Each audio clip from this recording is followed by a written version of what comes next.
Olá pessoal, tudo bem? Aqui é a professora Daiane e na aula de Química de hoje nós veremos um tópico muito importante que é sobre ligações químicas. Então, por que os átomos fazem ligações químicas? Primeiramente, para que possam adquirir estabilidade e poder formar os compostos que nós conhecemos, poder formar as moléculas, tá? Todos os átomos fazem ligação química? Não.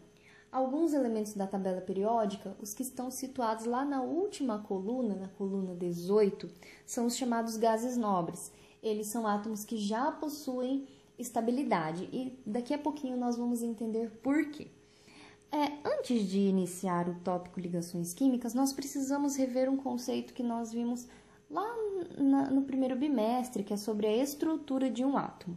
Então, nós sabemos que o átomo possui um núcleo, onde estão os prótons e os nêutrons, e fora do núcleo estão os elétrons, e os elétrons estão lá na eletrosfera. Só que a eletrosfera é dividida em camadas, e cada camada comporta uma quantidade máxima de elétrons.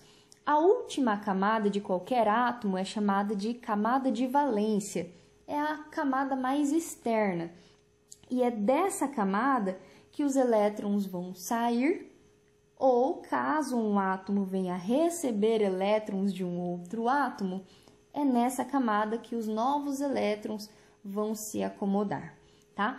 Uma regrinha importante também das ligações químicas é que, para adquirir estabilidade, um átomo deve ter 8 elétrons na camada de valência. Então, nesse exemplo aqui, na minha última camada, eu tenho apenas um elétron, ou seja, esse átomo não está estável e para que ele possa se estabilizar, eu preciso completar essa camada com mais 8 elétrons.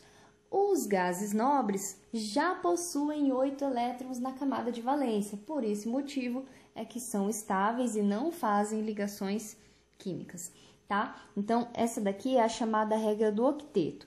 Todo átomo precisa ter 8 elétrons na camada de valência, mas se ele tiver apenas uma camada, aí ele não pode ter 8, ele terá apenas 2 elétrons, tá? Existem exceções nessa regrinha, mas nós veremos nas próximas aulas.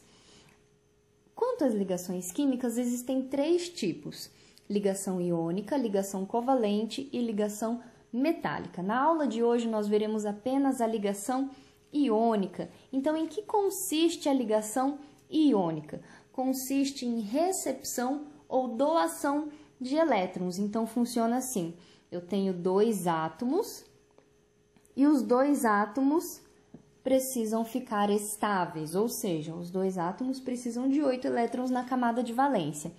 Então, cada átomo, dependendo da quantidade de elétrons que ele tiver na sua última camada, na camada de valência, vai receber ou doar um elétron para o coleguinha. Por exemplo, aqui eu tenho um átomo que tem um elétron na última camada. Aqui eu tenho outro átomo que tem 1, 2, 3, 4, 5, 6, 7. Os dois precisam ter 8. Se esse daqui precisa de 1, esse átomo aqui, ele pode simplesmente doar o elétron dele. Dar o elétron dele de presente para o outro átomo. E assim, ambos vão ficar estáveis, tá? Ah, professora, mas se ele tem um elétron, ele vai doar e vai ficar sem nenhum? Não. Acontece que quando ele doa os elétrons da camada de valência, a camada de valência desaparece e a última camada passa a ser a camada anterior. E a camada anterior sempre estará completa. Mas nós vamos entender melhor por meio dos exemplos. Agora, como 2 átomos se ligam? Nós vamos resolver um exemplo aqui bem fácil para poder entender melhor. Vamos realizar a distribuição eletrônica entre o átomo de sódio e o átomo de cloro. Para fazer a ligação iônica, eu resumi todo o processo em 3 passos importantes. Primeiro, nós temos que fazer a distribuição eletrônica dos 2 átomos, depois a representação de Lewis e, por último, a chamada regra do escorregador.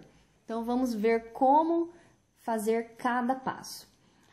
Primeiro, distribuição eletrônica. Para fazer a distribuição eletrônica, nós precisaremos do diagrama de Linus Pauling, que nós também vimos lá no primeiro bimestre. O diagrama de Linus Pauling nos mostra a quantidade de elétrons que cada subnível comporta e nós sempre vamos seguir as setinhas.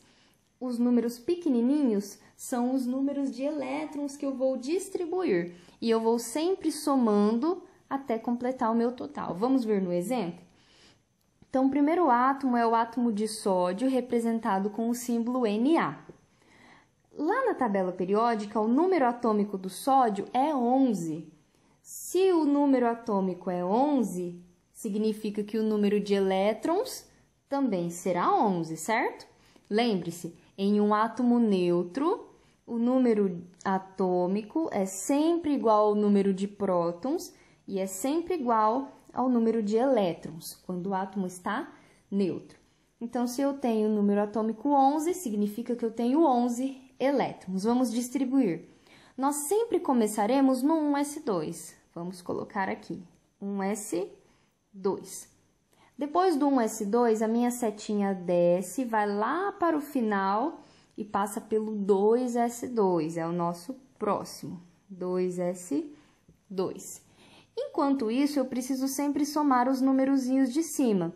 Aqui eu tenho 2, com mais 2, 4, e eu preciso de 11, então eu continuo. Depois do 2s2, ele vai lá para trás, e o próximo é o 2p6.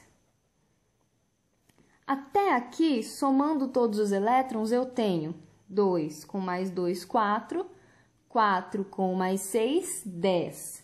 E eu preciso de 11, ou seja, falta um elétron.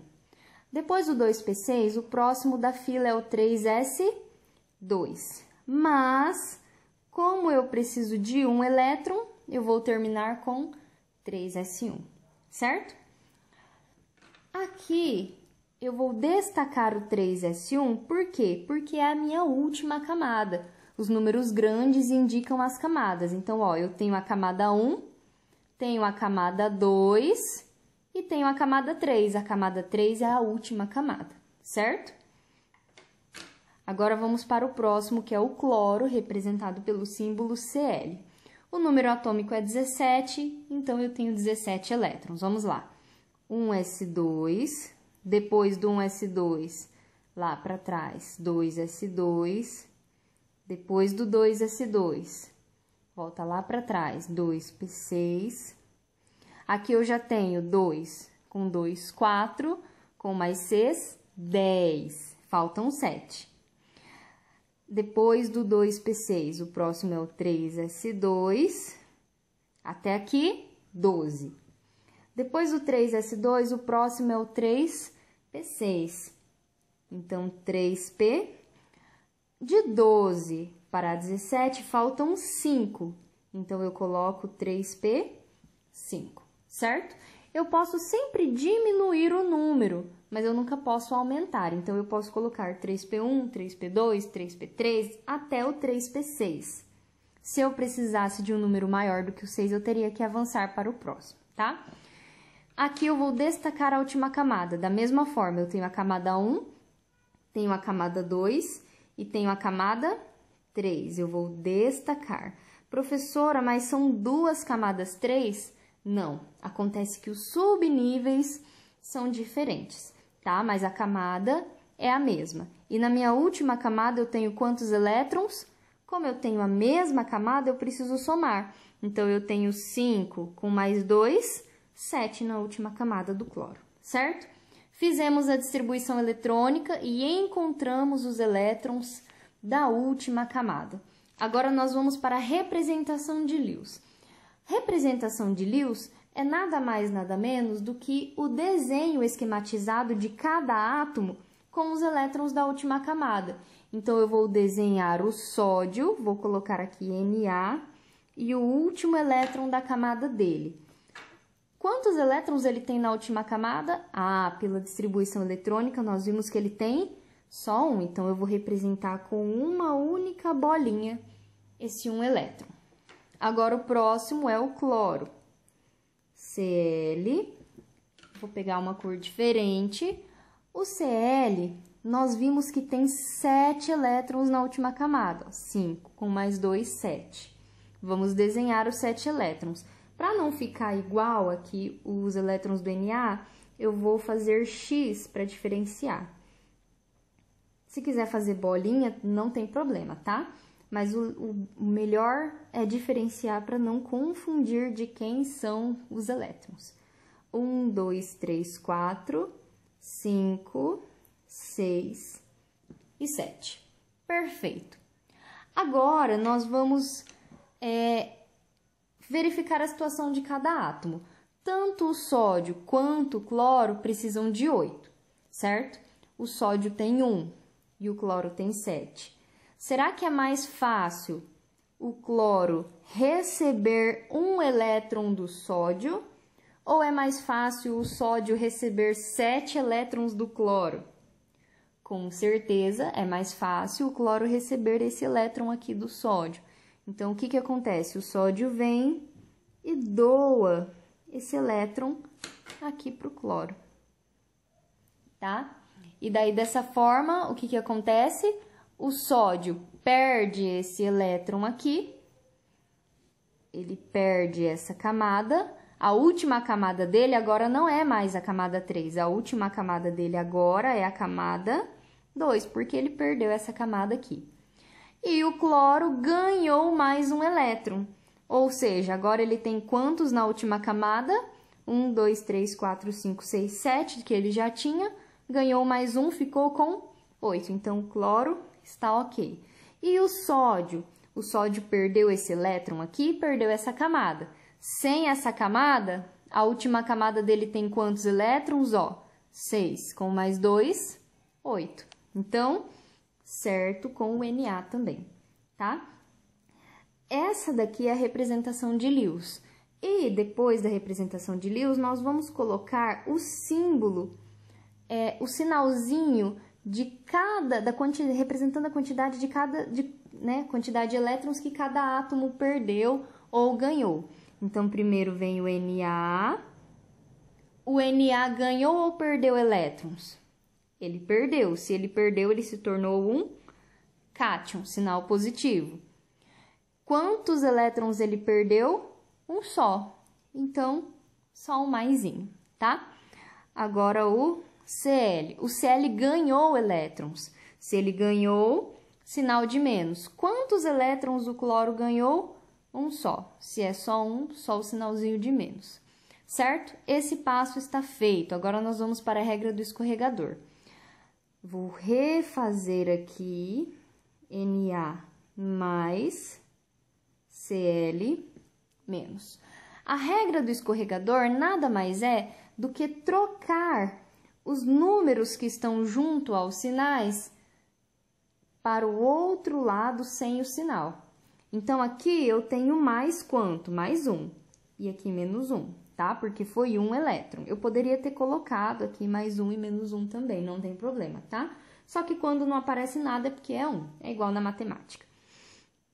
Aqui, o que eu vou fazer? Eu vou descer o número sem o sinal. Então, era mais 1 e era do Na. Ele desce lá para o cloro e fica 1 aqui, tá? Escorreguei o número 1. Mesma coisa aqui com o menos 1. Era menos 1 do Cl. Escorrega lá para o cantinho do Na, aqui, e fica só o número 1, tá? Eu tenho que descer os números sem colocar os sinais. E agora, nós vamos para a fórmula molecular, que é junto aqui com a regra do escorregador. Como que vai ficar a fórmula molecular? Vou copiar Na sem o sinal. Aqui embaixo ficou 1, mas o 1 nem precisa aparecer. E do ladinho dele, o Cl. O Cl também tem 1. Esse 1 também não precisa aparecer, tá? Essa daqui é a nossa fórmula molecular.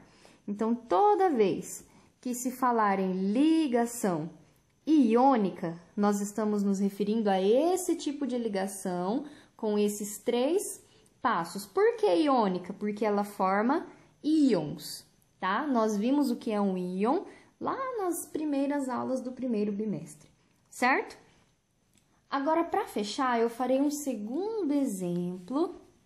Nós vamos fazer mais uma distribuição eletrônica, mais uma representação de Lewis, regra do escorregador, mais uma ligação química entre os átomos de magnésio e cloro. Aqui vai ter uma situação um pouquinho diferente, mas é o mesmo jeito, tá? Então, primeira coisa, distribuição eletrônica. Vamos voltar com o diagrama. Então, o magnésio tem número atômico 12. Então, o número de elétrons é 12 também. Vamos começar. 1s2. Depois do 1s2, desce lá para o 2s2. Depois do 2s2, vai lá para trás. 2p6. E vamos contar. Aqui eu já tenho 2. Com mais 2, 4. Com mais 6, 10. Faltam 2 para chegar em 12. 2p6 e o próximo 3s2. Ok, vamos destacar a nossa última camada, é a camada 3, com 2 elétrons. E o cloro nós já fizemos, mas vamos refazer. 1s2, 2s2, 2p6, até aqui eu tenho 10, faltam 7. 3s2, fiquei com 12, faltam 5. 3p5. Vamos destacar a última camada, que também é a camada 3, e na última camada nós temos 7 elétrons. 5 com mais 2, 7. E no Mg, 2 elétrons. Ok, vamos para a representação de Lewis. Da mesma forma, primeiro o Mg com o número de elétrons. Na última camada, o magnésio tem quantos elétrons? 2. Então, 2 elétrons. Agora, vamos para o cloro. Cloro tem 7 elétrons. Vamos representá-los. 1, 2, 3, 4, 5, 6, 7. Ok. Para o cloro, falta apenas 1 elétron, certo? Porque se ele tem 7, para ficar com 8, falta 1. O magnésio vai doar um dos seus elétrons para o cloro. Ok, o cloro ficou tudo certo. Entretanto, não pode haver falta e nem sobra de elétrons. Apesar de o magnésio ter feito a doação de 1 elétron, sobrou 1. Eu posso doar esse elétron para esse mesmo cloro? Não posso. Por quê? Porque se eu doar para o mesmo cloro, o que vai acontecer? Ele vai ficar com 9 elétrons, ele não pode. Ele pode ter no máximo 8. Por esse motivo, para receber esse elétron que está sobrando, vai aparecer outro átomo de cloro. E esse outro átomo é idêntico ao primeiro. Ele também tem 7 elétrons na última camada. 4, 5, 6, 7. Tá? Esse outro átomo de cloro que simplesmente apareceu também tem 7 elétrons na última camada. Se tem 7, falta um só. Então, doou o elétron do magnésio aqui e esse cloro também ficou ok. Se o magnésio doou esses 2 elétrons, ele perdeu a última camada e agora ele está estável, porque agora a última camada dele tem 8 elétrons, certo? Agora vamos lá para a regra do escorregador. Magnésio. Quantos elétrons cada magnésio doou? Esse magnésio, se ele doou, ele perdeu, sinalzinho de positivo. Quantos elétrons ele perdeu? 2, mais 2. Agora o cloro.